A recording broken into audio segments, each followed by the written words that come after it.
Près de 750 000 Comoriens vivent sur les 3 îles des Comores et 1,5 million sont en exil. Ce programme est donc fait pour vous. À la sortie sud de Moroni se construit la résidence Amboda. Ce futur paradis terrestre est déjà considéré comme l'un des plus beaux havres de paix et de prospérité des Comores. Visite guidée avec le promoteur et directeur général de la future résidence. Voilà la maison, effectivement, la cour, nous avons un jardin de 155 m², où il y a une fosse septique. À l'extérieur, une petite courette, une varande. Voilà la maison au modèle T4.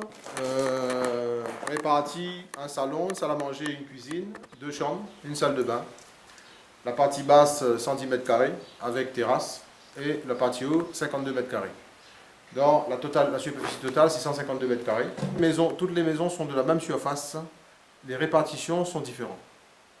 On peut avoir 2 chambres, 3 chambres, 4 chambres, selon le choix du client. L'extérieur aménagé, il y a l'eau, l'électricité, le téléphone, tout ça sont souterrains.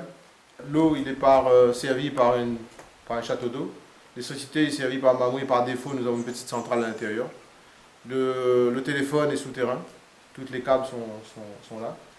Nous sommes dans la première zone qui a 68 maisons, sur un total de 214. La première livraison projetée, c'est 2014. La maison appartient 100%, c'est une achat. Et dès qu'il a achat, effectivement, il a son titre de propriété.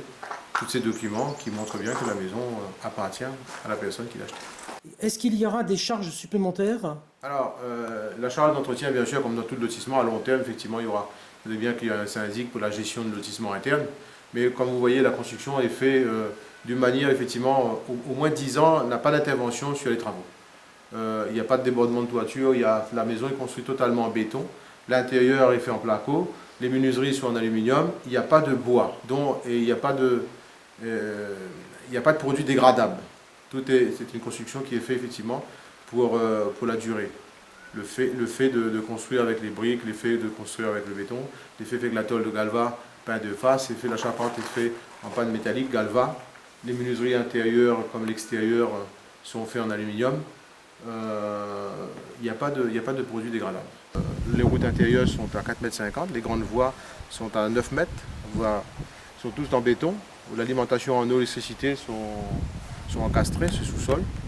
En fait, c'est la partie de la zone balnéaire qui va être aménagée. Nous avons 3 hectares de surface aménagée pour que les gens du lotissement viennent se décompresser un peu la journée ici. C'est un lieu qui est très animé par les dauphins, tout le long de l'année. Service de sécurité 24 heures sur 24 et 7 jours sur 7, mosquée, salle des fêtes, parcours sportif, en bref, une vraie petite ville avec tous ses avantages. Sans l'appui des autorités locales et des banques, ce projet n'aurait pu voir le jour. C'est une fierté nationale de pouvoir faire prospérer ce genre d'initiative. Le promoteur assure que tous les moyens sont mis en œuvre pour employer les Comoriens et les entreprises comoriennes. Tous ensemble pour cet objectif commun, les résidences Amboda. Ambitieux et généreux, ce petit paradis terrestre a pour vocation de développer la vie.